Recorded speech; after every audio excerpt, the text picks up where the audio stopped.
Со денешните представувања пред граѓаните, партиите ја заокружуваат првата седмица од почетокот на кампањата. Ако изминативе денови од кандидатите беа искористени повеќе за лично представување, граѓаните очекуваат неделава да видат и по-конкретни решенија за проблемите во Скопје и за во скопските општини. Прва скопска телевизија и денес ви ги презентира извештаите од активностите на партиите во Скопје, а во специјалниот дел од изборната хроника, каде што секој ден објавуваме разговори со кандидати со градоначалници, денес се наред Александар Трајановски од СДСМ како кандидат за аеродром. Орце Ѓоргиевски од ВМРО ДПМН во својата изборна програма објави дека како градоначалник на Скопје предвидува изградба на мрежа на кружни текови на раскрсниците кои ќе придонесат за намалување на брзината на автомобилите и на тој начин ќе ги штитат животите на граѓаните. Сето тоа е дел од нашата визија нула несреќи, преку која планираме до 2030 година да редизајнираме 50 критични крстосници и улици по европски стандарди и да создадеме град во кој сите учесници во сообраќајот ќе се движат без страв и ќе се чувствуваат пред се безбедно.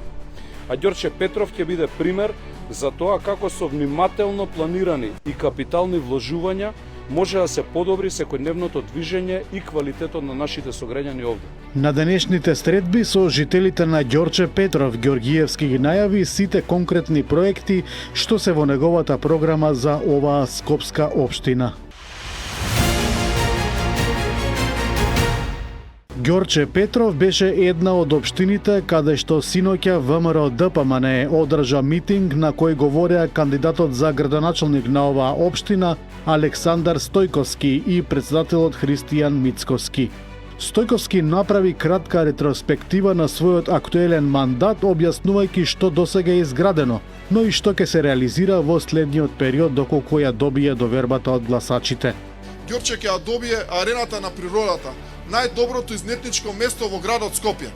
Арена на природата ќе биде парк мултифункционален со зона за рекреација, ќе биде парк со зона за спорт, за излетници и ќе биде населеното место Кучково на местото викана Пољана.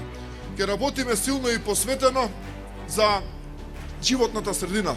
Знаеме дека акцентот е тука ставен многу јас и Орце како сегашни градоначалници најмногу заедно со нашите колеги ги чувствуваме последиците на нефункционалната градска управа, но тоа ќе се смени.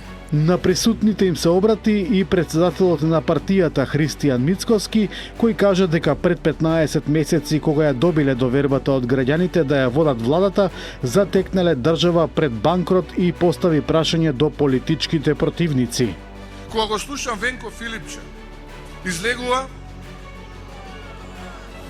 излегува како тие никогаш да не биле во владата во Македонија. Како да не беше тој најсигурниот министер на Зоран Заев на кој што се подпираше.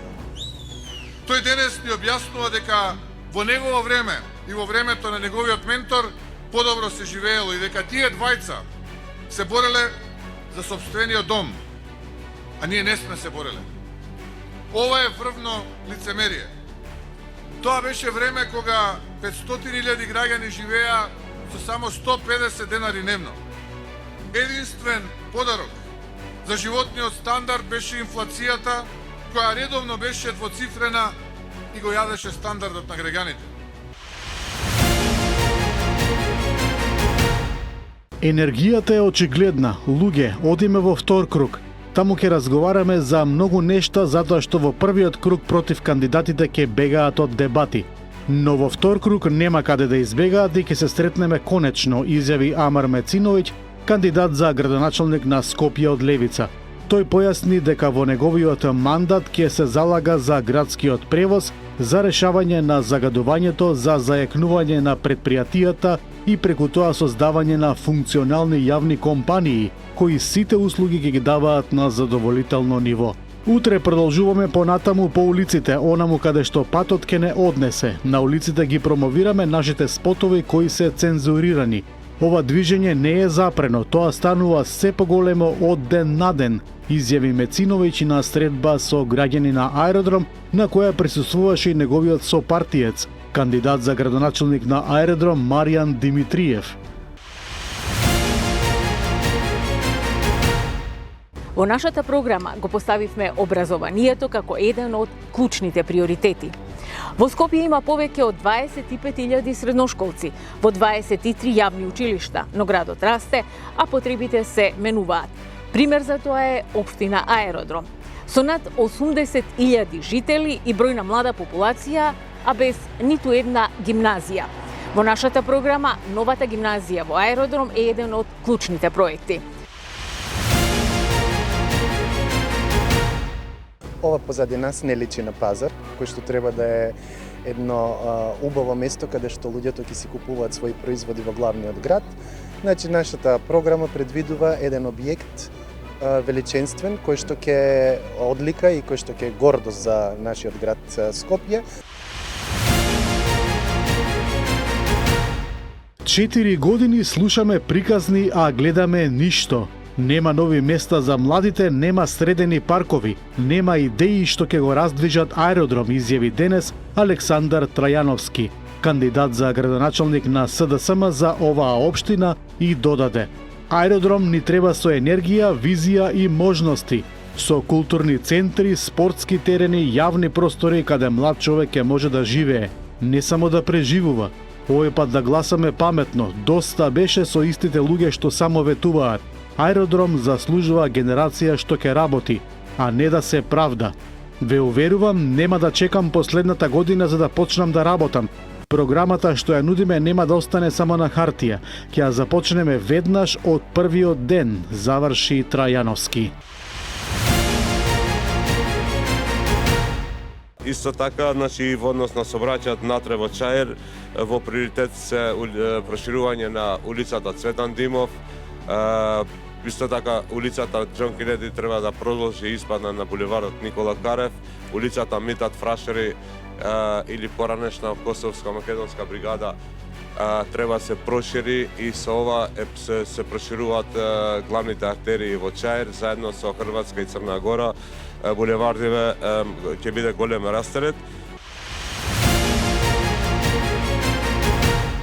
Една причина зошто граѓаните на Чаир едногласно бараат промени после 20 години заробена општина, тоа се условите во образованието, условите во училиштата. Денеска училиштата во Чаир се во најлоша можна состојба, со блокирани жиросметки, со недостаток на основни материјали за спроведување на наставата, со тоалети кои што децата воопшто не ги користат заради тоа што се плашат од болести. Наставниците не се чувствуваат вреднувани. Не се чувствуваат вреднувани и финансиски, меѓутоа и ја немаат доволно почита за работата што ја прават.